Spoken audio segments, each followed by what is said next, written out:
Assalamualaikum Ustaz. Waalaikumsalam warahmatullahi wabarakatuh. Waalaikumsalam. Ini kehormatan buat saya nih. Saya naik kelas, bisa ketemu sama Pak Karni. Wah, yang biasa aja Ustaz. Ustaz, Ya. ini ya banyak masalah ya di Republik kita sekarang. Ada masalah pandemi, ada krisis ekonomi. Tapi selain itu juga masalah-masalah lain cukup banyak juga. Ada masalah EPI dalam politik, ada masalah keamanan, teroris, segala macam.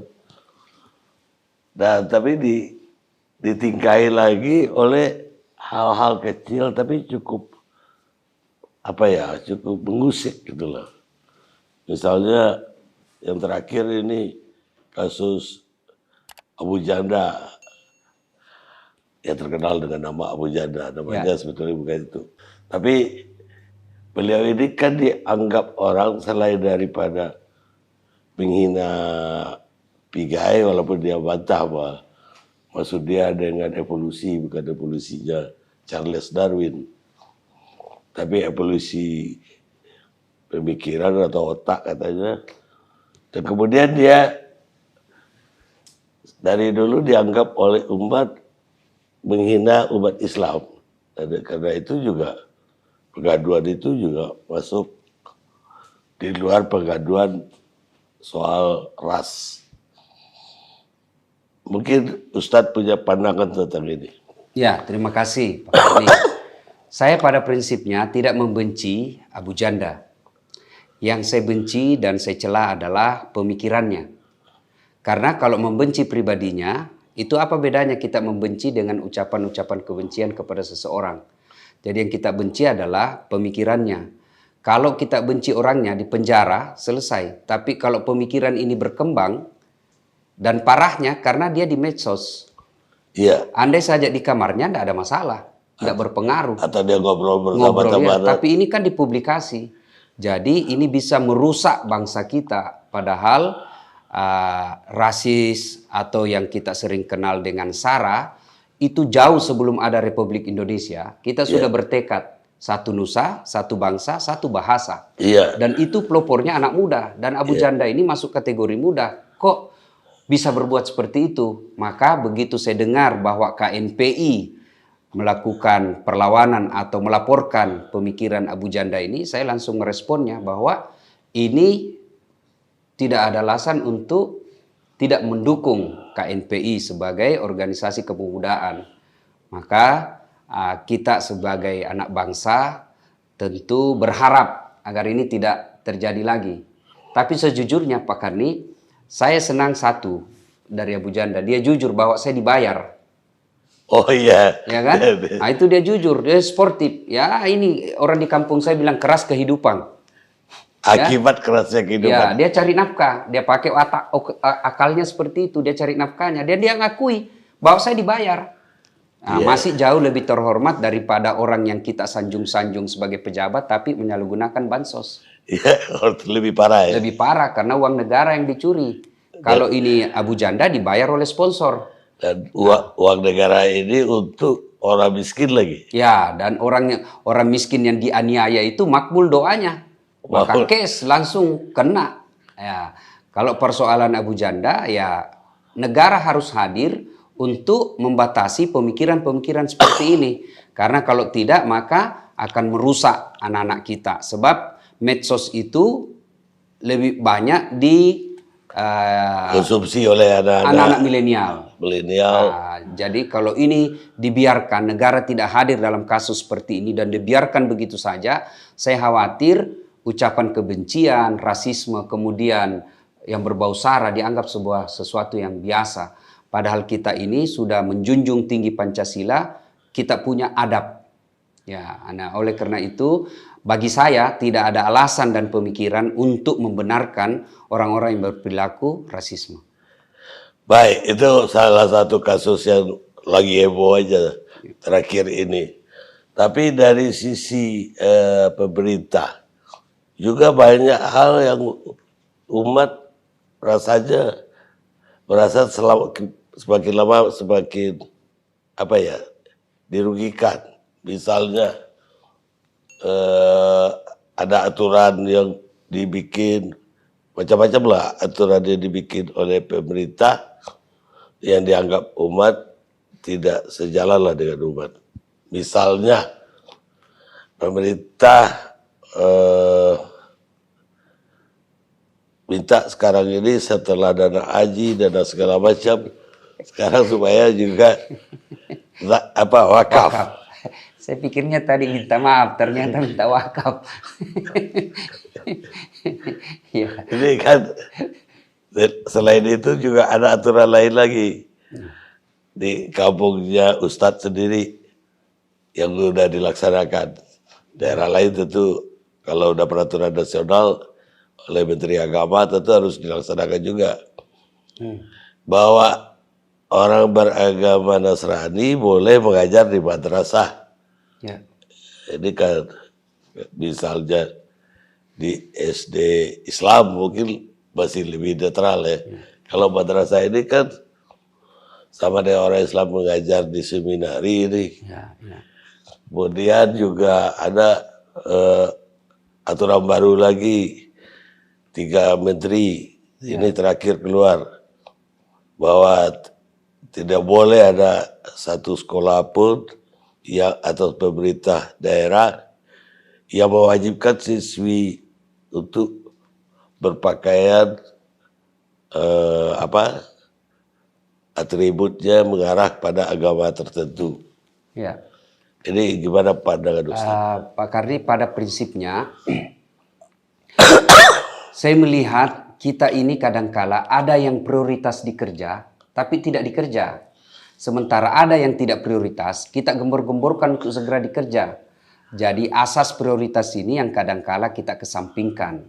Banyak hal dan banyak kepentingan serta kebutuhan masyarakat yang harus segera diatasi daripada isu-isu sepele yang kemudian kita seolah-olah kita ingin dicap ini sang pendiri atau pencetus toleransi, ya. Nah, seperti kasus yang disebutkan tadi, saya kira bukanlah hal yang sangat prioritas untuk membahas, ya, seperti itu. Masih banyak kebutuhan yang kita harus dikedepankan kepada masyarakat. Contoh soal yang jilbab tadi itu, saya kira itu kasuistik yang sangat kecil, sehingga menurut saya bukanlah hal prioritas untuk serta-merta kita 3 menteri harus terlibat membuat SK bersama. Ya, pada prinsipnya memang tidak boleh ada paksaan. Nah, terkait dengan jilbab, ya memang menurut saya kepala sekolah itu agak keliru. Ya, di Padang. Ya, karena memaksakan anak-anak non-muslim untuk memakai jilbab. Nah, saya kira itu kasus yang keliru. Tetapi responnya kita terlalu berlebihan. Kenapa tidak diajarkan di sekolah-sekolah itu soal akhlak? Ya, bagaimana gencarnya harus dipromosikan atau diajarkan, dikampanyekan anti korupsi, cara hidup sehat. Itu saya kira lebih prioritas. Bagaimana ini vaksin bisa masyarakat bisa percaya. Kemudian soal wakaf. Saya kira sebaiknya bukan wakaf yang perlu kita minta, tetapi memaksimalkan zakat. Karena wakaf itu sunnah, mau saya mau atau tidak urusan saya, dan saya bisa berwakaf atau tidak. Tapi zakat selama dia muslim, karena itu bagian rukun Islam, maka dia wajib mengeluarkan, ada sanksi dosanya. Nah, tinggal bagaimana pemerintah untuk memaksimalkan zakat itu. Tapi yang jadi masalah untuk memaksimalkan zakat, yang jadi masalah adalah kepercayaan. Trust, ya. Ya, kepercayaan dulu yang harus dibangun. Coba seperti dan kepercayaan ini sangat terkait dengan penguasaan media. Ya, cuma tidak aja soal kepercayaan, zakat sendiri kan ada ketentuan untuk siapa saja yang boleh dikasih. Ya, betul, ada 8 golongan. 8 golongan, maka itu anak yatim pun tidak masuk. Ya. Karena anak yatim tanggungan orang muslim yang dewasa. Ya. Jadi tidak sembarang juga. Nah, kalau pemerintah yang dikasihin nggak jelas. Jadi sesuai nggak dengan yang diatur oleh agama? Betul. Ya, itu mesti kita belajar dari Malaysia. Kalau Malaysia itu, kalau dia muslim membayar pajak, negara tanya untuk isi formulirnya. kamu mau bayar pajak atau zakat. Ketika dikatakan zakat, maka langsung alokasi pemanfaatannya itu dipisah. Ya karena di Malaysia kalau kita bayar zakat pajak kita dipotong. Ya, betul. Kalau ini kan tidak. Ya. Artinya setelah bayar pajak kita harus bayar lagi. Bayar zakat lagi. Nah, kendalanya sekarang ini kita mau bayar pajak tapi penghasilan tidak ada. Mungkin 2020 pemerintah masih survive, masih bisa bernapas. Karena pajak yang kita peroleh dari 2019. Nah sekarang untuk pembangunan 2021 ini agak berat sebab pajak kita diambil dari 2020. Sementara 2020 tidak ada pemasukan. Saya Pak Karni, saya punya usaha travel haji umroh itu resmi ada izin. Datang penagih pajak, saya bilang saya mau bayar apa? Kalau mau ke penjara, penjara saja saya. Saya mau bayar apa? Tidak ada pemasukan, tidak ada umroh, tidak ada haji. Makanya saya bilang sama petugas pajak, kau yang kejar target, saya yang kau kasih susah. Tapi kalau itu pajak, tapi kalau kesadaran zakat, maka kita akan keluarin. Cuma yang tadi kendalanya adalah memperoleh kepercayaan dan kemana alokasinya. Ya harus jelas. Harus jelas, ya. Tapi kalau kembali ke aturan yang tadi, toh juga dalam SKB 3 Menteri itu juga sekolah-sekolah juga tidak boleh melarang orang pakai jilbab. Ya, itu jadi tidak ada larangan. Itu kan positif. Betul. Jadi menurut saya itu betul sebab ini sekolah yang negeri yang dibatasi karena jangan sampai ada pemaksaan. Yeah. Nah, kalau sekolah swasta, ya kalau misalnya saya tahu bahwa ini sekolah Islam, syaratnya harus pakai jilbab, ya masukin. Kecuali anaknya laki-laki, ya jangan suruh pakai jilbab. Dia bilang, woi sudah sadar anakku Ustaz, kok bisa? Dia bilang tuh anakku yang laki-laki sudah pakai jilbab. Wah, tambah sesat itu. Jadi, ya saya kira untuk yang dibiayai oleh negara, ya memang semestinya jangan ada aturan pemaksaan. Tapi alhamdulillah tidak ada juga larangan bagi mereka yang mau pakai jilbab. Ya, itu positifnya di situ. Artinya tidak hanya negatif, tapi ada positifnya. Baik Ustadz, tapi kita lebih dalam lagi. Bagaimana Ustadz memandang tindakan pemerintah terhadap Habib Rizik, FPI, dan kemudian juga ada peristiwa yang dianggap Komnas HAM sebagai pelanggaran hak asasi. Gimana ya, lihat? Pak Karni, ketika awal kasus itu, yang ada penembakan itu, yang kasus kilometer 50, saya dibully di medsos, di Instagram saya, di Facebook saya, di akun-akun medsos saya. Ustadz kok diam? Ustadz yang lain sudah punya komentar. Ustadz kok tidak ada komentar soal itu? Saya bilang saya komentar apa? Saya bukan saksi. Saya tidak ada di tempat itu. Saya tidak punya CCTV untuk melihatnya. Saya tidak boleh ngomong sesuatu yang saya tidak tahu. Karena kalau saya ngomong sesuatu yang saya tidak mengerti, itu bisa menimbulkan kerusakan. Nah, setelah ada pernyataan Komnas HAM, ya barulah kita bisa komentar bahwa ada pelanggaran Komnas. Ada pelanggaran hak asasi. Kalau ada pelanggaran hak asasi, tentu bukan saya yang akan menindaknya, tapi negara. Maka negara harus hadir untuk pelanggaran. Soal kasus-kasus yang lain, saya sangat setuju bahwa tidak boleh orang berdakwah dengan memaki. Tidak boleh orang berdakwah dengan menimbulkan kebencian. Sebab tidak pernah dicontohkan oleh Rasulullah. Orang yang paling hebat dalam berdakwah saya kira adalah Musa alaihissalam, kemudian bersama dengan Harun alaihissalam. Dan manusia paling bejat sampai diponis haram masuk surga itu Fir'aun. Begitu jeleknya itu Fir'aun, Pak Karni, tidak ada orang mau senang itu Fir'aun. Mana buktinya? Tidak ada orang mau kasih namanya anaknya Fir'aun. Oh itu hebat itu, tokoh ada namanya dalam Quran, kasih nama anaknya Fir'aun. Tidak ada yang mau, begitu jeleknya itu sifat Fir'aun. Tapi ketika Allah perintah Nabi Musa untuk berdakwah kepada Fir'aun, Allah tidak perintahkan kau pergi maki-maki dia. Tidak, Allah perintahkan kau datang kepadanya dengan kalimat yang bijaksana. Mengajaknya. Nah, oleh karena itu, memaki, menimbulkan kebencian, apalagi memfitnah, Saya kira itu selain melanggar kaidah keagamaan, juga melanggar undang-undang bernegara. Maka prinsip saya dalam dakwah, buat orang bergembira. Coba bilangkan Pak Kerni, sekarang ini kita dipaksa pakai masker. Kemudian di rumah kita cemas, dimaki-maki sama istri. Tagihan banyak, masuk warung kopi ada juga tagihan. Di mobil kita macet, di kantor dimaki-maki sama pimpinan. Kita berharaplah datang dengar khotbah Jumat, mudah-mudahan dapat pencerahan. Sampai dengan khotbah Jumat kita juga dimaki-maki, diancam neraka. Waduh, apa enaknya ini kita jadi hidup. Jadi kata Allah, berikan dia berita gembira. Nah, bagi saya siapapun dia, apakah dia ulama, apakah dia habaib, kalau dia melanggar undang-undang bernegara, maka dia harus ditindak. Tentu penindakannya tidak boleh melepaskan asas keadilan.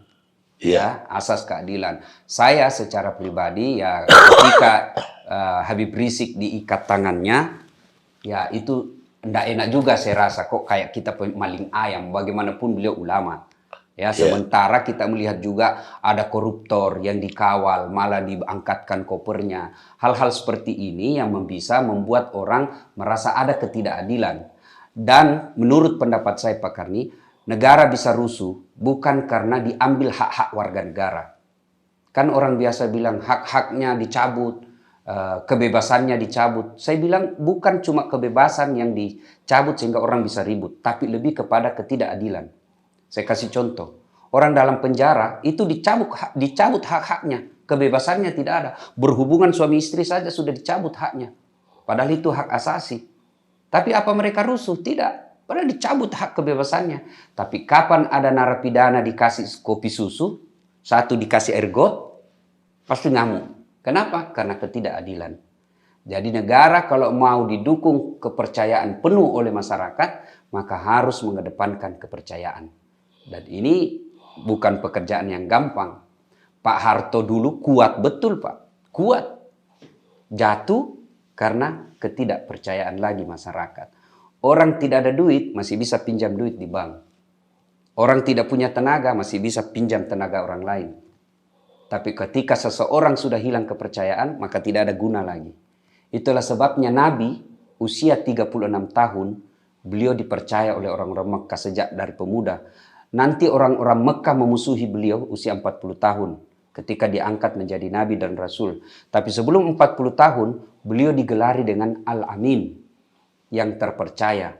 Berarti seorang manusia kalau dia mau jadi pemimpin, modal pertama yang harus dimiliki adalah kepercayaan. Itulah sebabnya Yusuf alaihissalam meminta jabatan. Dalam surah Al-Quran dijelaskan, Yusuf katakan, angkat saya sebagai pemimpin, karena sesungguhnya saya orang kuat lagi terpercaya. Kuat kalau diterjemahkan sekarang kuat dalam arti punya dukungan mayoritas, punya finansial, itu kuat. Tapi yang lebih penting lagi adalah unsur kedua, kepercayaan. Ketika sudah tidak ada kepercayaan, agak susah. Minta dana tidak dipercaya. Nah, itulah sebabnya pemimpin seharusnya yang paling dibutuhkan adalah orang yang dipercaya. Tadi Ustadz menyinggung-nyinggung ketidakadilan.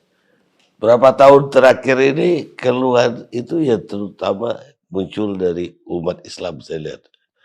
Artinya merasa ada ketidakadilan di dalam dalam penegakan hukum. Misalnya kalau pihak yang sini yang berbuat didiamkan, tapi kalau pihak yang katakanlah golongan yang lebih Islam ditegakkan hukumnya. Bagaimana Ustadz melihat? Saya tentu tidak bisa berkomentar banyak Pak Karni soal itu, sebab itu subjektivitas kadangkala. Karena ada pendapat ini yang kadangkala sebenarnya juga yang membuat bangsa kita ini susah untuk maju, sebab cebong sama kampret belum bisa kompromi. Sampai sekarang belum bisa move on. Padahal Pak Jokowi sama Pak Prabowo sudah satu panggung. Kita ini yang kemarin masih musuh-musuhan. Kampret bikin program, dimaki sama cebong. Cebong bikin program, tidak dipercaya sama kampret. Ini dulu pekerjaan kita sebenarnya. Nah, kemudian soal adanya ketidakadilan oleh pelaku-pelaku pemegang kekuasaan, saya dalam ceramah saya hanya bisa katakan bahwa sadarlah bahwa jabatan itu sementara. Presiden 10 tahun paling lama. Ya, gubernur, Kapolri 10 tahun paling lama gubernur, lambang Garuda. Ya, 10 tahun Pak Karni. Ya. Tapi kalau sudah lepas 10 tahun masih mau pakai lambang Garudanya, dibilang orang gila. Oh, bileng-bileng ini sudah kira masih gubernur. Ya kan? 10 tahun aja. Tapi demi Allah, tanggung jawab yang 10 tahun itu kita bawa sampai ke akhirat. Dan susah, ini hanya untuk orang beragama. Iya, Tapi iya, orang yang sudah tidak percaya agama, tidak ada guna diberitahu yang seperti ini. Ya, karena sudah kita mendeklarasikan kita punya sila pertama ketuhanan yang Maha Esa, maka setiap ada sesuatu yang kita mau ambil, selalu ada pertimbangan agama, namanya asas Pancasila. Cuma kadangkala seperti Prof. Salim katakan, penyakit paling parah di Indonesia karena Tuhan pun dia tidak takut. Iya betul. Ya, nah sekarang seperti jabatan, ketika Anda tidak berbuat adil, di dunia Anda sudah dapat apa? Begitu pensiun tidak ada lagi yang mau. Apalagi kalau sudah post power syndrome. Begitu lepas pensiun mulai gila-gila. Mulai pensiun datang semua penyakit, dilarang makan nasi, dilarang makan garam, dilarang makan sayur, dilarang makan apa aja bisa dia makan. Apa aja dia makan? Ubi rebus, duitnya 7 miliar. Hidup sudah tercela. Semua orang lewat menjumpai dia. Itu baru di dunia, apalagi di akhirat kelak. Dan ketika dia sudah wafat, tidak ada lagi orang mau mengenang dia.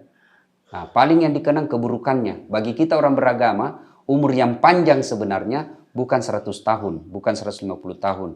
Tapi meskipun dia sudah di alam kubur, orang masih mengenang kebaikannya. Dan kalau Pak Karni baik, meskipun Pak Karni sudah di alam kubur, anak ikut menikmati kebaikan Pak Karni. Datang anak bawa map, tiba-tiba orang katakan, memang dia anaknya itu tidak cerdas, heng-heng sedikit otaknya. Tapi bapaknya bagus. Baik itu bapaknya. Tapi kalau kita menanamkan jasa yang jelek, nama baik yang jelek, anak kita terima dampaknya. Sudah, jahat itu keturunannya itu, buang itu ijazahnya. Jangan pelihara itu. Maka ketika jadi pejabat, maka saya bilang, pernah saya ngomong di depan Pak Kapolri, depan Pak Presiden, bahwa Presiden lebih gampang masuk surga daripada kami ulama. Kenapa bisa? Anggaplah kami punya takdir masuk surga. Pak Presiden juga masuk surga. Tidak perlu antri Pak Presiden. Kenapa? Cuma satu. Begitu masuk surga, Bapak tidak perlu antri. Langsung masuk. Tapi ulama, ada ulama dari Padang, ada ulama dari Sulawesi, ada ulama Banjar. Berapa ribu ulama yang ngantri. Masuk juga surga, tapi ngantri. Presiden tidak ada ngantrinya. Kalau Indonesia paling ngantri 7 orang. Sampai sekarang. Iya, sampai sekarang. Tapi kalau salah gampang juga didapat. Mana yang salah Presiden Indonesia? Oh itu dia. Tapi kalau mana ulama? Ulama mana dulu? Jawa Timur. Ulama kabupaten mana? Kan banyak juga. Tapi kalau Presiden cepat juga dapat kalau dia salah. Maka saya bilang keliru seorang pejabat kalau dia tidak gampang masuk surga. Berarti dia yang salah. Iya, keliru. Coba Pak Karni, kalau saya jadi gubernur.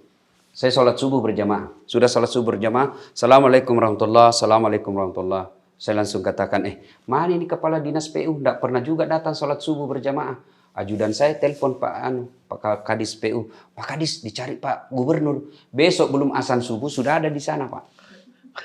Itulah hebatnya jadi penguasa. Maka kata Umar bin Khattab, tidak mungkin kau bisa mampu menegakkan syariat tanpa kekuasaan. Itulah sebabnya saya tidak setuju dengan stigma yang mengatakan ulama, ustadz, dai jangan berpolitik. Itu keliru. Politik baik. Tidak mungkin ada ilmu politik di fakultas. Tidak mungkin ada fakultas sosial politik kalau politik jahat. Tidak mungkin. Tapi apa yang jahat? Politisinya. Machiavelli mengajarkan orientasi akhir dari politik adalah kekuasaan. Tapi umat Islam, akhir daripada politik itu bukan kekuasaan. Dia adalah urutan kedua dari terakhir. Ambil wali kota, ambil gubernur, ambil presiden, ambil kajati, ambil kapolri. Dengan tujuan endingnya apa? Mewujudkan kemaslahatan. Jadi gubernur dan jabatan sejenisnya bukan untuk memperkaya diri sendiri dan partai serta konco-konco, tapi menciptakan kemaslahatan umat. Itulah sebabnya begitu dimuliakannya pemimpin dalam Islam, Sehingga dari 7 golongan orang yang dilindungi di padang mahsyar kelak, satu di antaranya kata Nabi, imamun adil, pemimpin yang adil. Jadi Islam tidak alergi dengan kepemimpinan. Justru ambil itu kepemimpinan bukan untuk dirimu, tapi wujudkan kemaslahatan umat.